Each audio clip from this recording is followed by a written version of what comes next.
I think the reason why so many of us are afraid to look at the shadow is because we don't have that confidence and that kind of enculturation that there's something so sacred and special there. And it's more of like a retrieval, and we receive more access the more that we clear and the more we become aware of.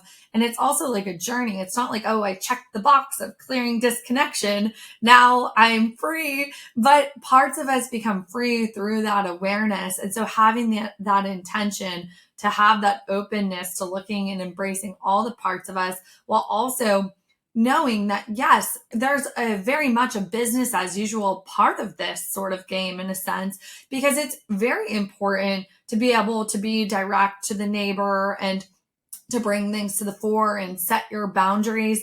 But at the same time, if you're able to do this work, this shadow work, and look at the places and own it, it becomes a lot more graceful and it becomes a lot more valuable. And you just receive all of the lessons versus kind of tapping out before you can.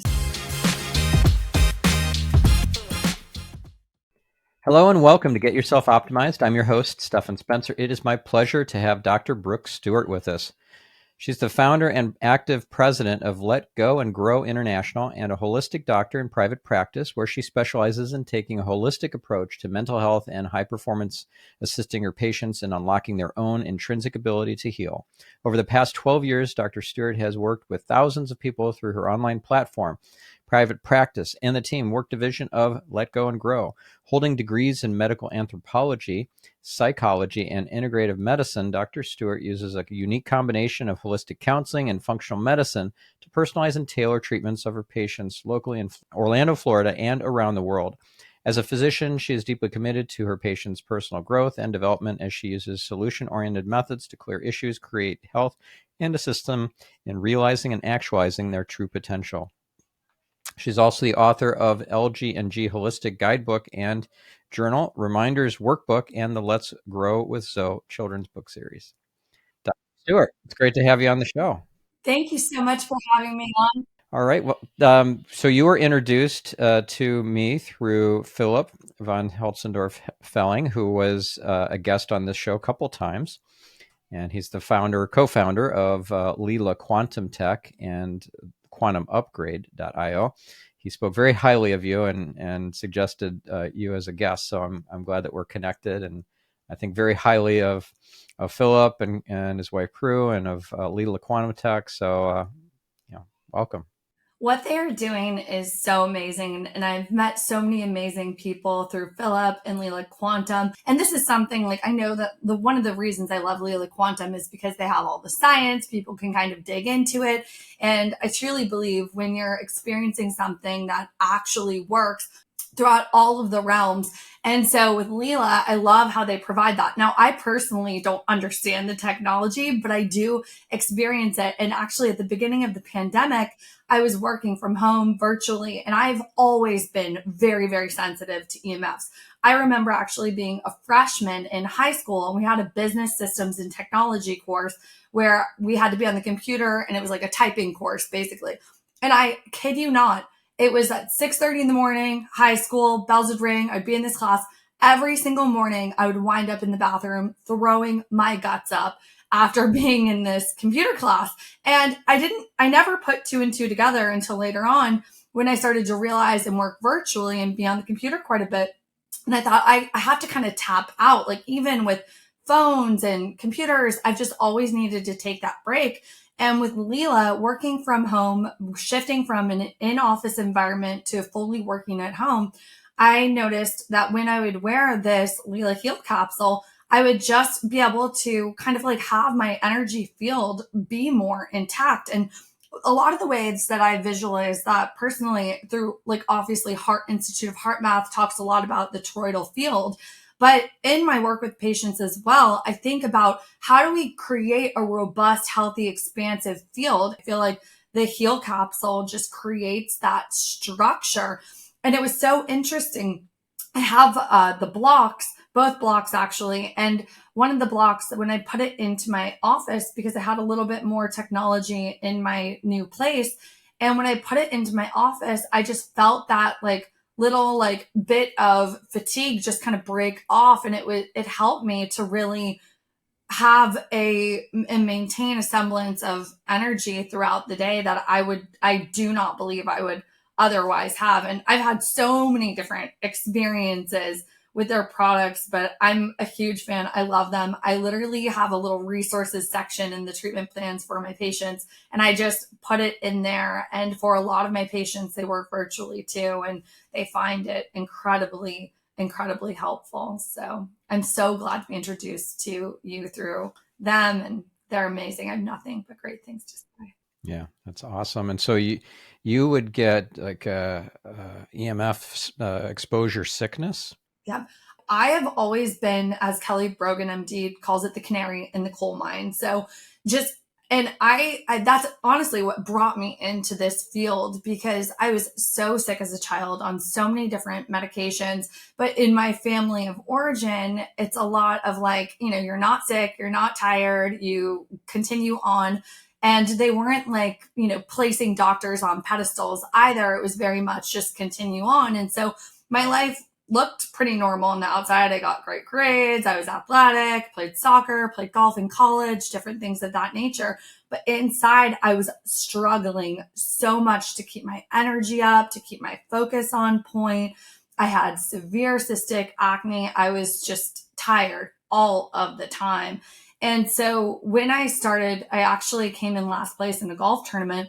And at that point in time, it was like the first time I realized I had a choice. Like, I don't have to do this anymore. I can kind of potentially like live my own life, like focus on my own dreams. I was in the business school playing golf, and I started golf late. So it wasn't like I was one of those girls who could just go out there and swing. I really had to work hard, and I was working hard in college and all of the different changes.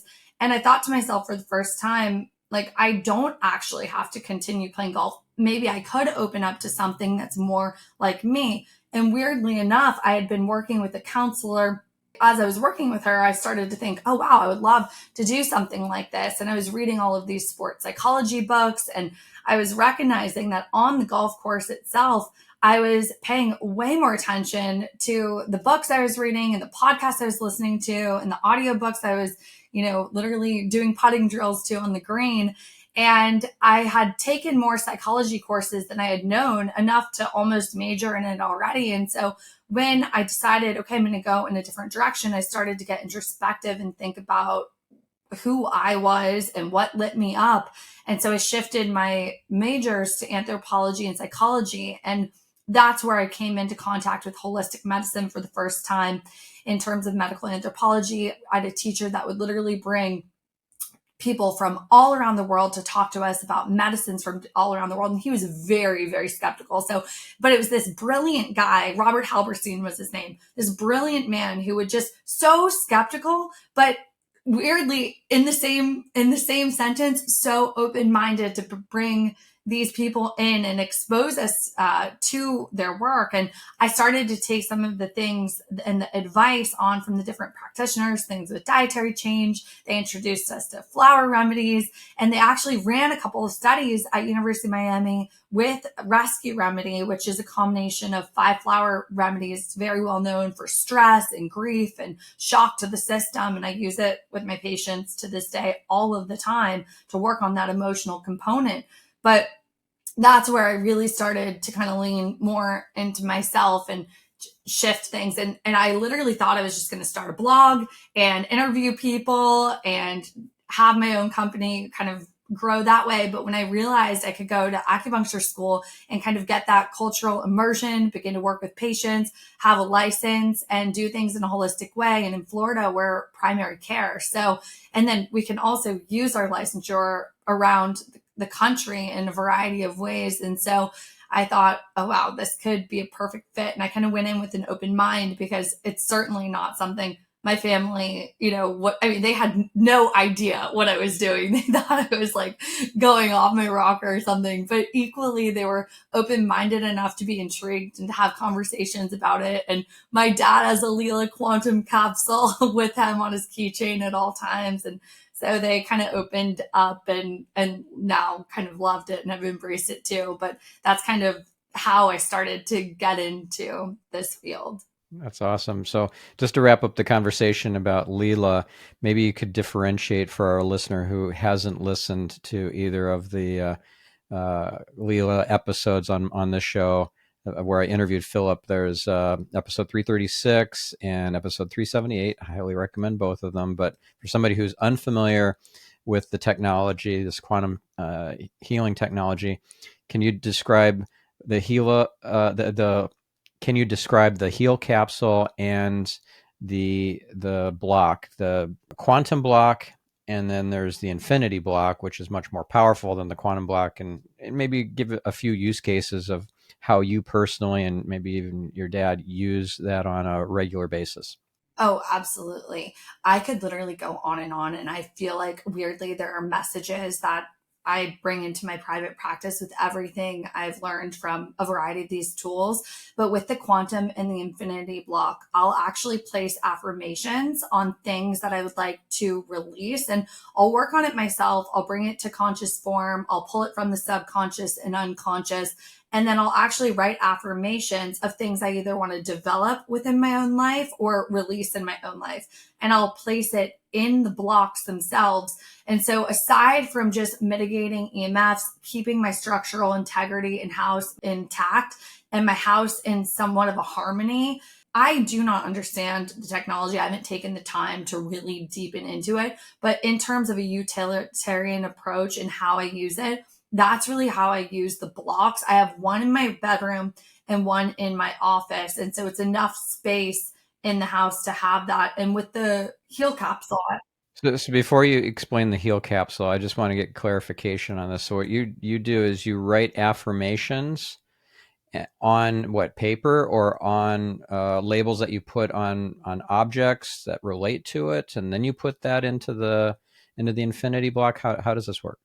absolutely. So, what I typically do for the audience, if you begin to explore Lila Quantum products, you can actually encode them on capsules and place different energies and basically merge it on whether it's an energy of an affirmation or something like an herbal medicine, and you can actually encode it. I don't totally understand that. I've have like experimented and tried it before, and I do feel a shift. But one of the things that I found to be extraordinarily effective is to actually, so the way I look at issues, I truly, and this is kind of going into other philosophy and theory, but I truly believe that we have patterns in our lives. And so if I'm continuously being met with a specific issue, like for example, a feeling of being disconnected, and then I see that pattern in my life, I feel disconnected. My heart feels disconnected from my brain. My body feels disconnected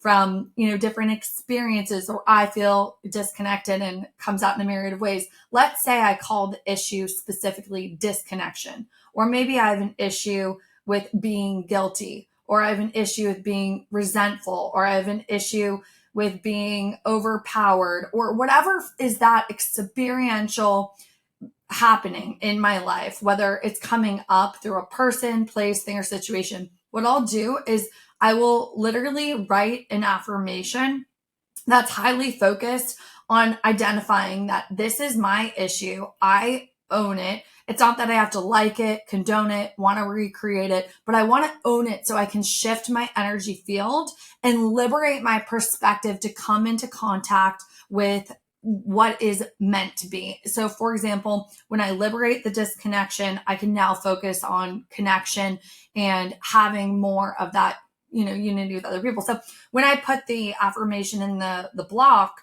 I will focus on a release, specifically handwritten, and the block itself through like just paper. I literally have notebooks everywhere and I'll just write it down. And to me, there's something about that release on the page, whether it's actually like an expression. So I'm acknowledging the pattern, I'm embracing it by noting where it's happening in my life, experiencing it in an embodied way, really tapping into that. And then I feel that I express it through writing. And then I will say the affirmation out loud, and then I'll place it in the quantum block to really saturate as I'm personally processing the release of that issue and seeing the shift take place in my life.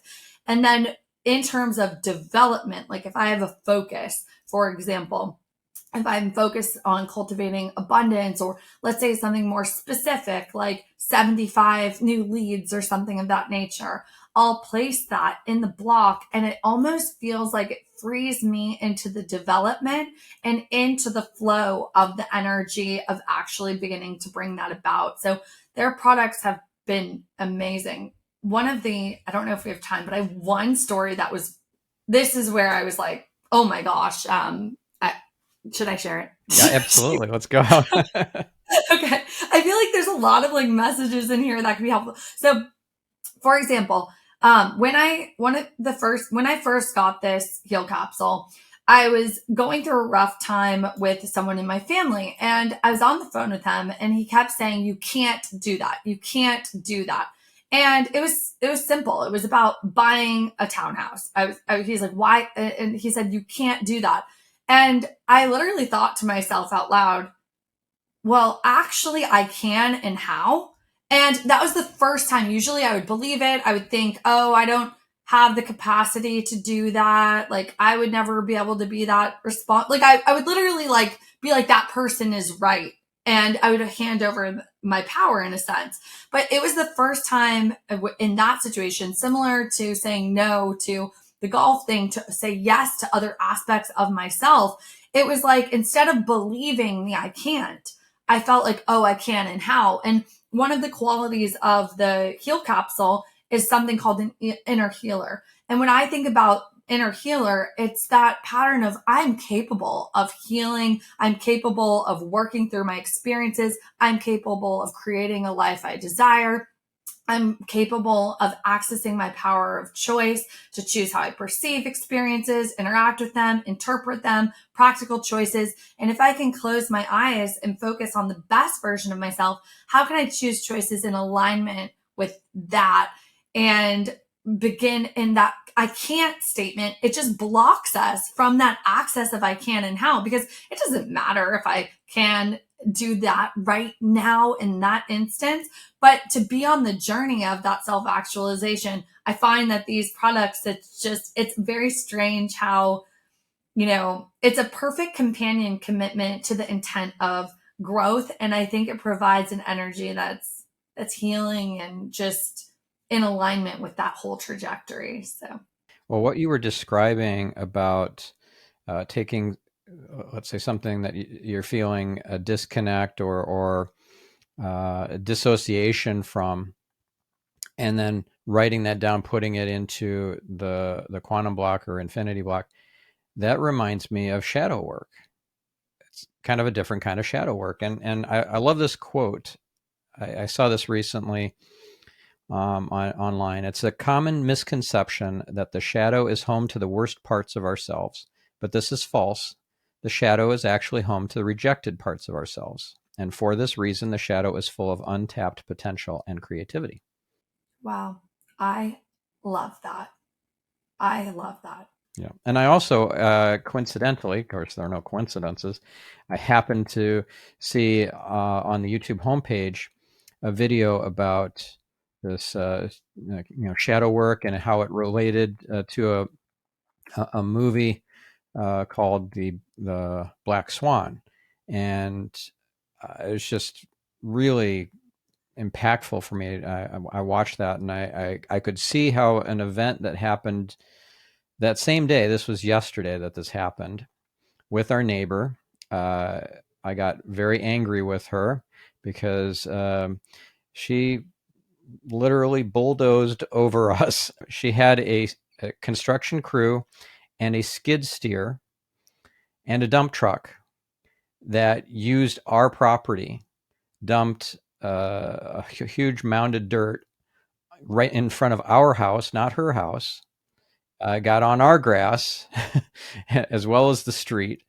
And then she had the construction crew drive over our property to get to her backyard and trampled over thousands of dollars worth of landscaping and just made a horrible mess, pulled out bushes and things. It was really upsetting.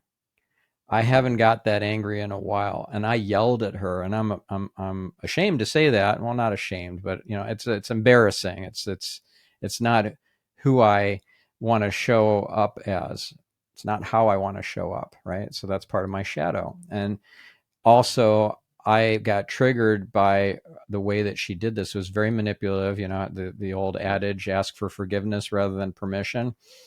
She waited until the very last moment and then asked my wife Orion if they could just get access to the backyard through our property from the side, and if it might disturb or ruin a little bit of grass, but she would get that replanted, and it fix everything. She did not. She so misrepresented what they were doing. There are these huge tracks now. It looks like a second driveway on the other side of our house now. She's done thousands of dollars worth of damage. And she was complaining to my wife Orion, saying, "I don't like that man. I don't like, I don't like your husband." And Orion's response was, "Well, I do." But boy, Orion was getting the brunt of this neighbor's vitriol over this incident. And while she still got her way, she still got all those construction crew and all the equipment into her backyard through our property, and did all that damage.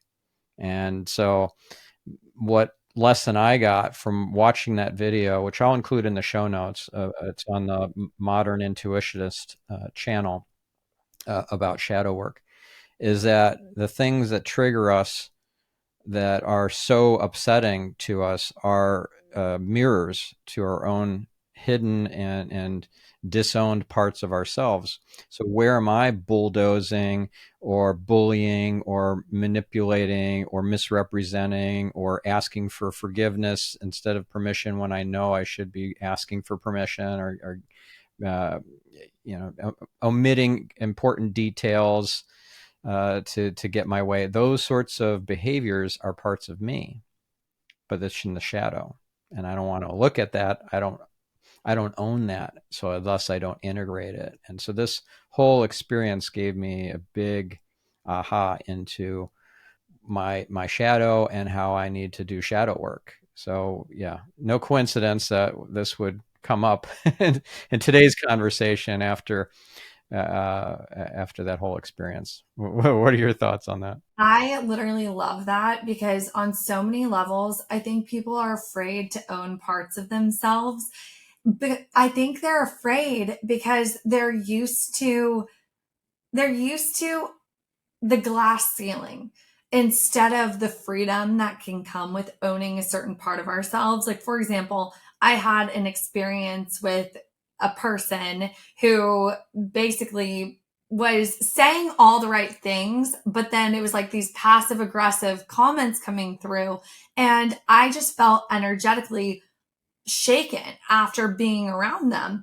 And it's so easy. It would be so easy. I feel like the more, and I don't mean enlightened in some hierarchical way, just meaning the more you see, the more light is on certain situations, the more awareness you have. But I think the more enlightened you are, the more manipulative you can be, because it would be so easy for me to twist this and make it like her, she is the villain, I am the little victim. But that doesn't do anything. It doesn't provide peace or freedom or integration. And so when you know that's really available through shadow work, this natural curiosity comes about, and you can begin to ask this question of, instead of it just happening to me, it's important to note the part that feels like it's happening to me, because that's an important part of like that rite of passage. It lights the fire, like that anger that you felt, or that sort of shaken feeling I felt in this specific scenario.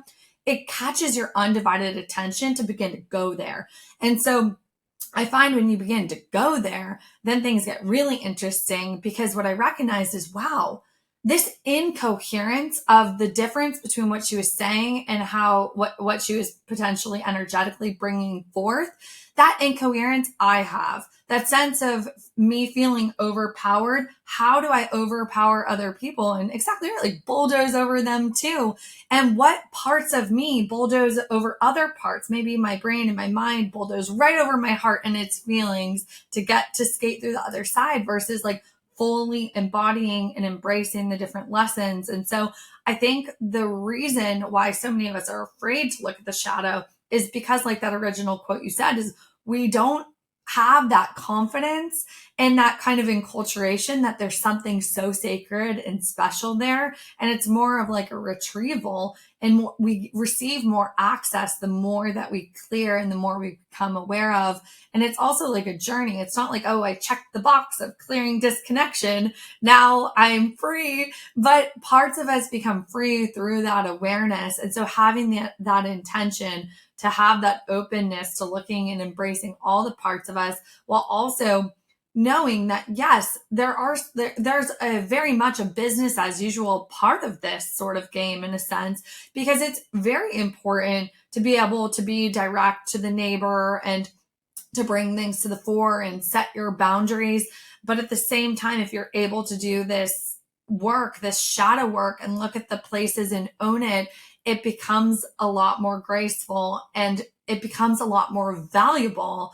And you just receive all of the lessons versus kind of tapping out before you can. So I think that's such a cool example that you just relayed. And I'm super into shadow work and going there and owning it, because I think that owning, a lot of people will also associate with a blaming or a faulting or a disgust of self.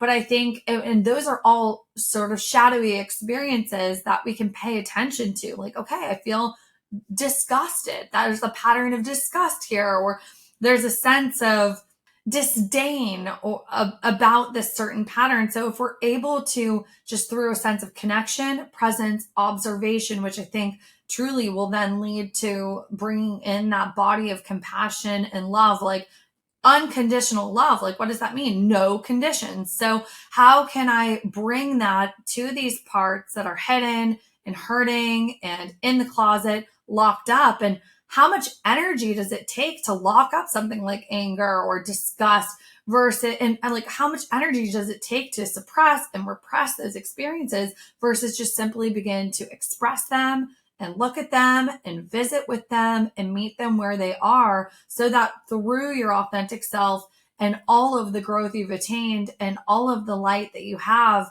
they naturally can transform in your presence. So I'm a huge fan of that. And I found that to be so freeing. I actually, just one other quick thing on there.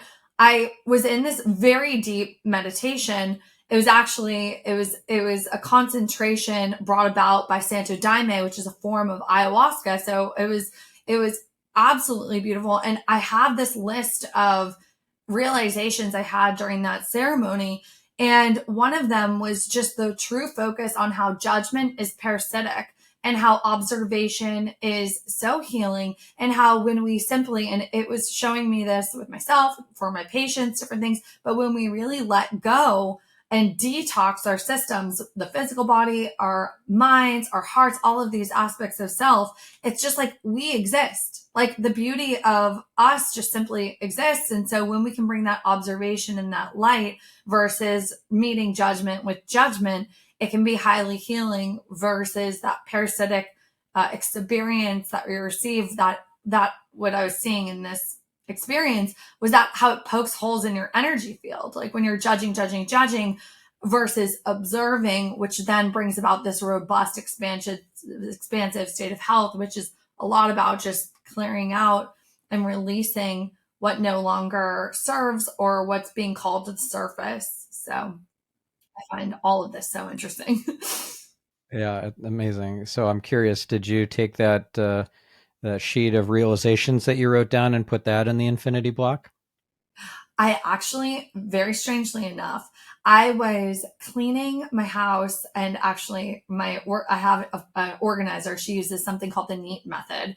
And I was working with her on clearing out my house, and she goes, the first step, Brooke, is to make everything visible. And I'm like, this is so, like, you're so amazing for saying that. It's so simple, but the way she said it and her experiences and energy. And so I was looking through all of my notebooks and I just throw out my notebooks. I have hundreds of, like, I go through like one of these like every 3 days. I mean, it's ridiculous. So to keep them all and to like value every thought that's in them is just, it's not the purpose. It's more of like for the journey, expression, release, throw out. But I weirdly was looking through like 50 of the ones I haven't thrown out yet.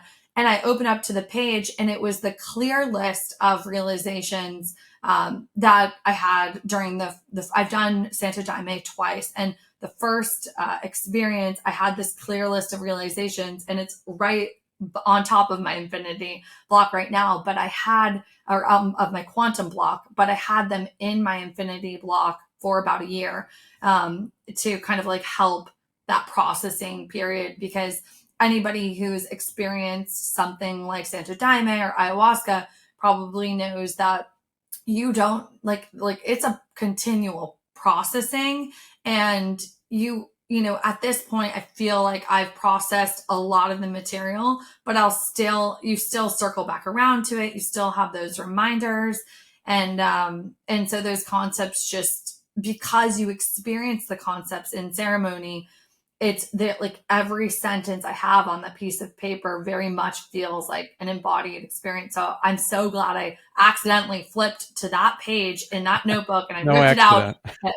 I'm like, oh my gosh, thank goodness, because this is great. And I can't believe I almost threw this out. So Yeah. Well, that wasn't an accident. That was on purpose, right? yeah, exactly. That's There are no accidents. There's nothing random. nothing random.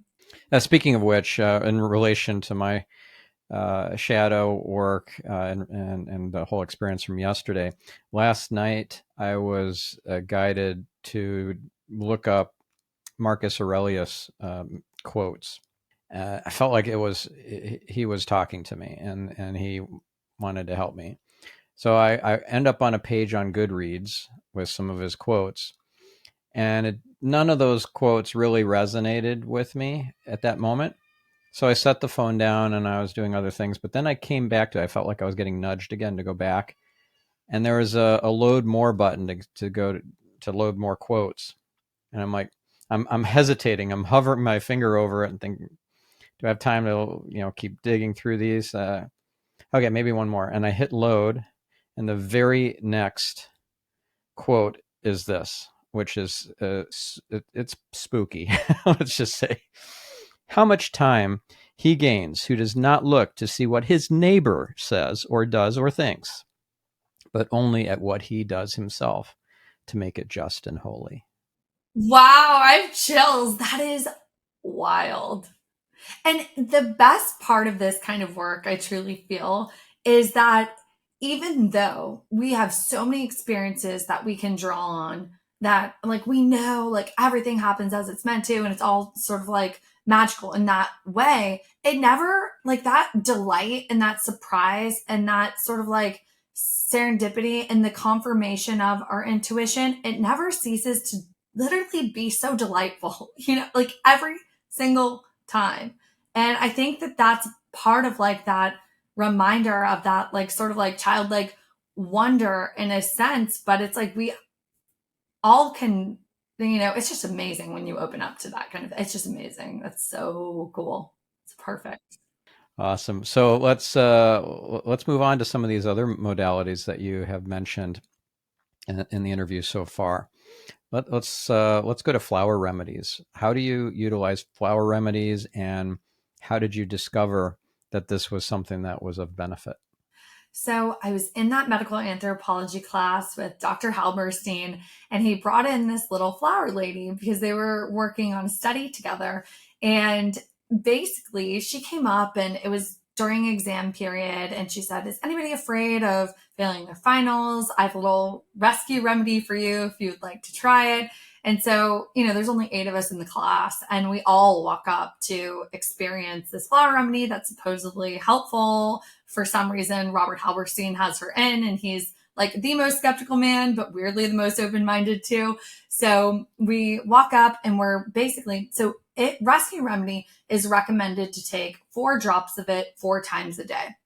In my practice, I've been working with the flower remedies for 14 years now, and I'm a certified Bach flower practitioner. I honestly just did that out of pure interest after this experience.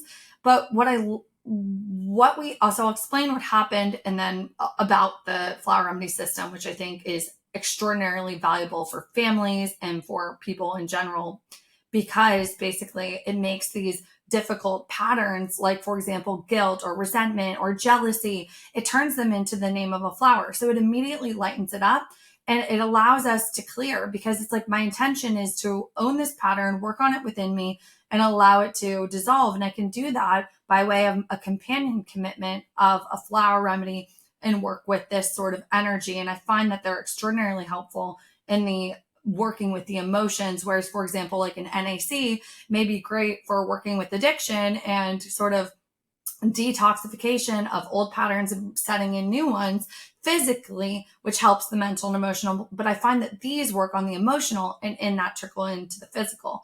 And so in that class with that flower practitioner, she gave us a glass of water. So in an emergency state, how you would take a rescue remedy is you put 4 drops in water, 4 to 16 drops. It really depends. And then you sip it through every 2 minutes. That's what she prescribed. You sip this flower remedy every 2 minutes until you're done with the water. And my friend and I are sitting in class, and we turn to each other, and I go, "Hey, like, Nikki, do you feel anything?" And she goes, "Yeah, I do. Do you?" And I'm like, "Yes, I do feel something." And I was having roommate issues at the time, and I walked into my apartment at the time, and I felt like I was on the Harry Potter Felix Felicus, that little lucky potion that they have, because I didn't feel tension in the apartment that I had been feeling tension for the last 3 months in the apartment. And I was like, oh, I'm not walking on eggshells right now. So I'm like, that's really weird. So Nikki and I came back to class the following Wednesday. It was a Wednesday night class. And we decided to go to Whole Foods after together, because they have all of the 38 Bach flower remedies plus rescue available at Whole Foods. And we were looking through them. Her dad had cancer at the time, so she bought a bunch for her dad, and they ended up being very, very helpful. And I was just so interested, because one of the things I've always struggled with is body image, and a disgust of body, different things. And so there's one called crabapple, and it really helped. At the time, I had cystic acne. So when I would look in the mirror, I just felt this immense disgust. Like I wish I had before and after pictures at that time, because that'd probably be great for my business.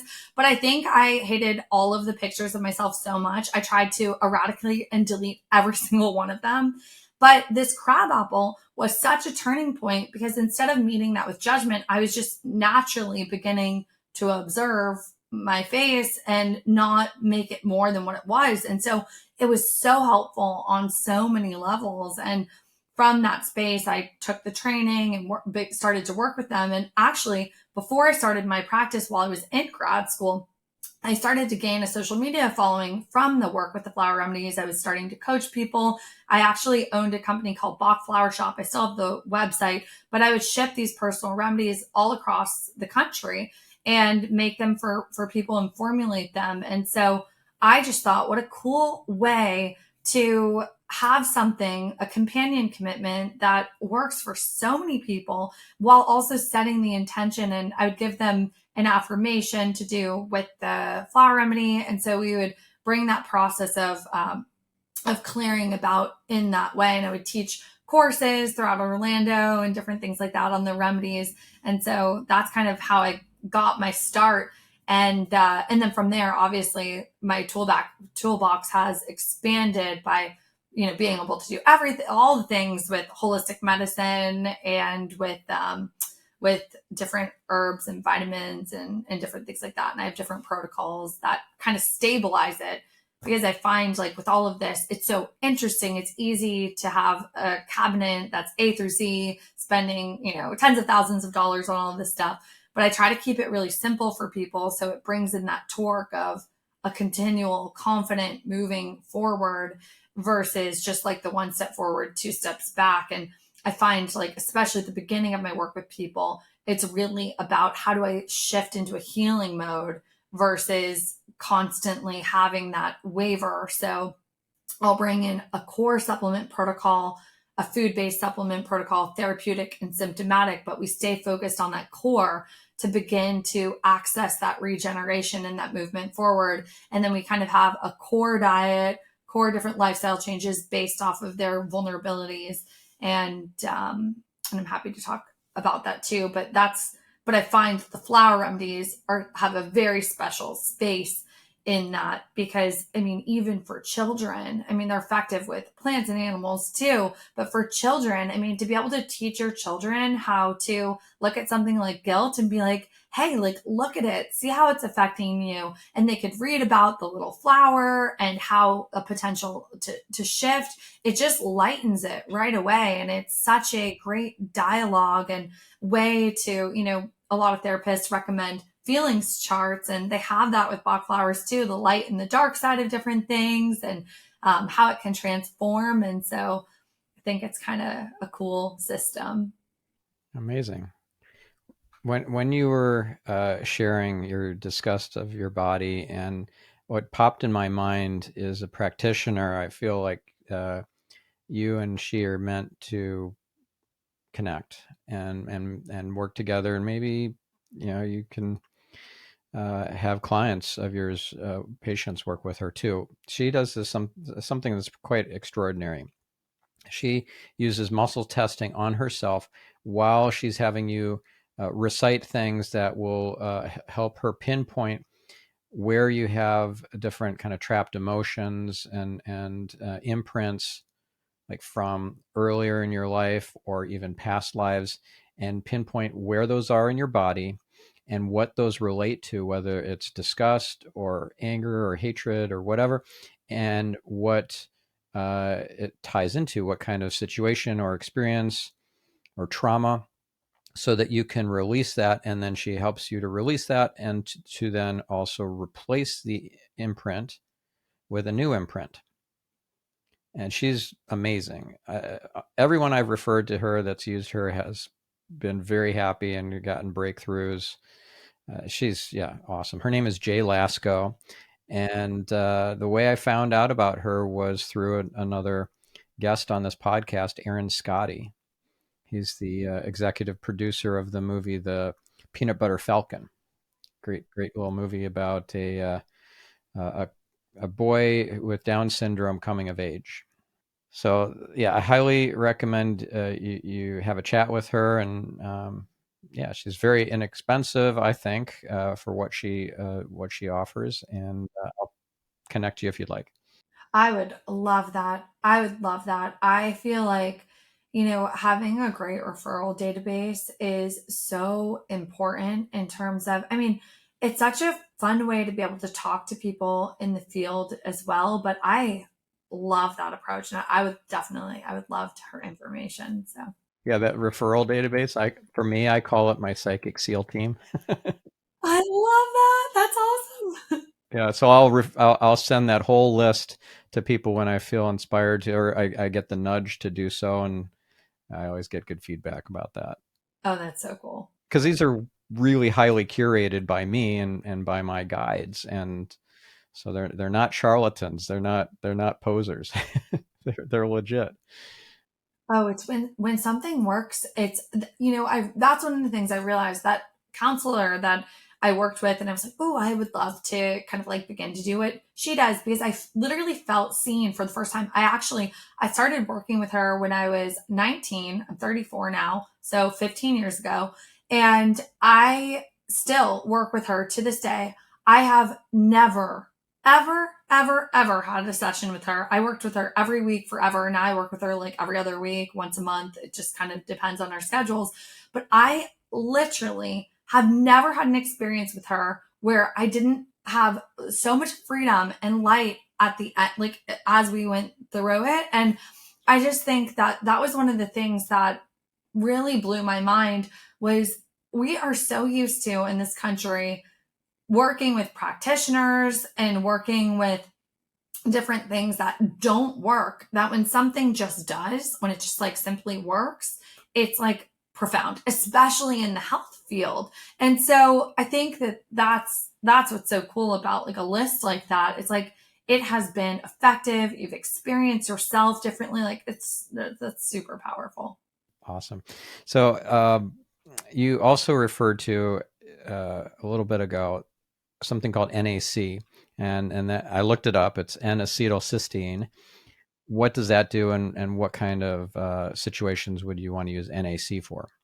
Absolutely. So I'll kind of, do you want me to kind of expand on like like a core protocol, like what I would have like that? Yeah, yeah. Let's do that, and then you can include NAC in your protocol explanation. So basically, when I work with a patient, I do a full intake and then I run labs and then we do a treatment plan in the second visit. I call that the case review process. And then from that space, we partner together. We focus more on the counseling aspects, but also checking in on the health plan to make sure it's integrating, because I'm a big believer that health and growth are like the chicken and the egg, that if they're working properly, it can spiral up together. So health can be such a springboard to grow, but if you're not growing, you're not going to be healthy. And so with supplements specifically, they can get so complicated. So I try to have a system when it comes to them. And my patients can put medication in this if they'd like. They can put whatever they want, but I find these concepts are very organizing. And so we have a core supplement plan, which is more based on like evolutionary, like biology, like how can we meet the criteria and replete the depleted nutrients, have systems for detox in this day and age, and work with the stress response to shift into a healing mode all the time. And so what I do is I'll place supplements in three categories to kind of keep it simple. So AM is in the morning. So we want the things that support cortisol levels. PM plus is between 12 and 2. And so this is where we want to also support energy production throughout the day. And then at night before bed, we want the things that create a sense of calm and connection and help us to wind down so we can sleep deeply, waking up into the next day feeling being full of energy and that kind of thing. So what I'll typically do is I'll have certain things like certain multivitamins specific to each patient. I use a variety of brands, and I'm happy to provide links to my thoughts on that and everything. That'd be great. Yeah, we'll include that in the show notes.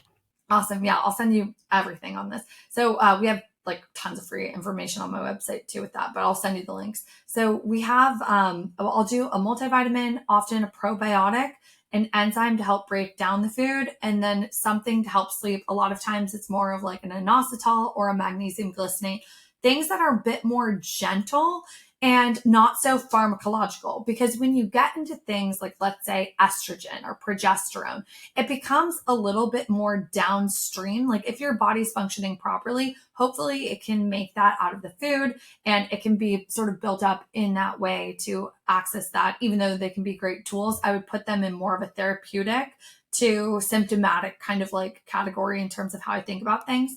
But NAC and L-theanine, I will often put in this core category for two reasons. I find that NAC is great for detox, and I always have something for detox in this core protocol too. And just depending, it'll either be at night before bed. I have this liver GI detox supplement I really like that has things like NAC, that has DIM, different things like that to help to detoxify the body. And that I would put at night, but a lot of times I'll use NAC instead of that. And basically what I'll do is I'll put it in the AM and the PM plus category. And what I find is it liberates a lot of natural energy in the system. And basically what it does is it helps to detox the body specifically. And it just kind of, what I find strangely as well, is that it really helps to break addictive sort of like patterns and reflexes. And so I'll use that in AM and PM plus to naturally make change easier for my patients.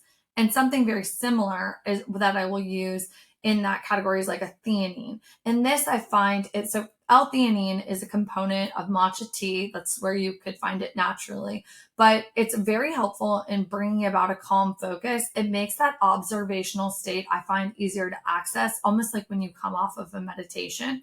But so often we're meeting experiences that we don't necessarily have great data to utilize. So for example, if I have issues with food, every time I go to eat, I'm typically going to have an aversion. I'm going to feel contracted and distressed. So if I bring something like NAC to clear out the old and bring in the new pattern to allow it to take hold, that makes it easier to access that change. But then if we potentially bring in something like L-theanine, it can help to relax the system to basically have and engage a new pattern as we begin to focus on eating differently. And obviously we can have that traumatic distress response for many reasons. One, because subconsciously, unconsciously, the food is actually not good for us. It's actually a mismatch, and it's actually not in alignment with health and with the experiences that we're working towards. But it could also be different ideologies and a different certain perspectives when it comes to food as well. So finding the right diet in a practical sense will help to ease that tension a lot of times. But something like theanine, once we are working with that, can make it easier to digest and assimilate things. And that's why we have a digestive enzyme in there too. But NAC specifically, I find it's kind of like an out with the old, in with the new. It sort of breaks addictive cycles in a lot of people, while also it really, really is helpful for energy and focus and different things of that nature too. So that's what we'll do with the core. And then we have the other categories to just organize it. So before you get into those other ones, I want to point something out that I read. I think this is surprising, but also it does make sense when you kind of look behind the curtain at how the body works. So gut health and mental health are inextricably linked. If you don't have the right kinds of bacteria in your gut, you could end up with depression or anxiety. And that was surprising to me. I actually found an article on the Harvard Medical School website about the gut-brain connection and how anxiety and depression and so forth are linked to unhealthy gut and microbiome. So that was interesting, and I think for some will be maybe life-saving, because if they hear that and they know somebody who is suffering through depression and they don't have a good balance of the right bacteria in their gut, and they take a certain probiotic or some sort of take some assessment, some gut health assessment, and find where the imbalances are and then work to correct that, that could be quite healing for them. Totally. I had one patient who his parents had spent hundreds of thousands of dollars going to all of the hospitals across the United States, but they were from Orlando, Florida. Somebody randomly referred them to me. And I was doing acupuncture at the time in practice as well. I was doing these more functional medicine kind of counseling experiences. And then we would go into acupuncture to help to process it and to kind of set those patterns in the physical body. But they had spent, tons of money, resources, time looking for solutions. And he had issues with depression, energy issues. He wasn't able to focus in school. He was like a freshman in college at Rollins, which is a local college in Orlando. And he was having these horrible, horrible gut pains. And I kid you not, we removed gluten and dairy for the most part. He wasn't like totally strict with the diet. And then the only supplement he could stomach and that he found useful was a digestive enzyme. And he started taking that, and everything changed. And it's obviously not always that simple. His parents were, they're amazing people, amazing parents, but the first reaction was anger, because it could be so simple after having gone through all of the testing, all of these different things. And this random doctor in Orlando is like, hey, take a digestive enzyme and remove gluten and dairy, and let's kind of see where you land. And the first reaction was rage. And it wasn't necessarily at me, because they were equally happy that their son was feeling better. He was able to be social again. He was playing basketball with his friends. He could study and actually attend and go to class. And he could eat at Chipotle, which he was so excited about, because that's like a social thing in college. Like, they go to Chipotle. And so he was like able to eat at Chipotle with his friends and take the digestive enzyme. And he felt like he could manage his own health. So sometimes changes can be so simple. And that's a lot of what I'll look for in the initial work with the patient, is like, where are the simple changes and things that we can actually do to just begin to get some points shifting in the healing direction. Because if you're at a 42% healing, that will feel like the car is in reverse. It's night out, it's dark outside. But if you get that 42 to like 51, 56, 65, just through little points here and there, it's like, okay, now I'm driving forward. Now the light of day, big difference, forward, reverse, dark, light, so different. So, and that's where a lot of confidence will come into. I find, just knowing like, okay, I'm on a track, I'm in a process that's actually yielding progress. And so I have more peace moving forward, because I actually see the lived experience of beginning to feel better, you know? Yeah. And what you were describing with their rage at how they'd spent hundreds of thousands of dollars and traveled all over the country to try and solve this problem for their son. And then some random doctor, of course, nothing is random. Everything is divinely orchestrated. But I think that really underlines the importance of being in a place of flow and of attraction. Attract the solution, attract and be in a place of openness and growth mindset, and knowing that everything happens for a reason, and that, trusting in the creator, and that there's a larger plan. Because if you are devoid of that, and you're just trying everything and chasing after every lead in a place of lack and desperation, which makes sense. If I'm not faulting them, they were at their wits' end, but it also is going against the flow of the universe to feel alone and separate and desperate. So I'm curious to hear your thoughts on that.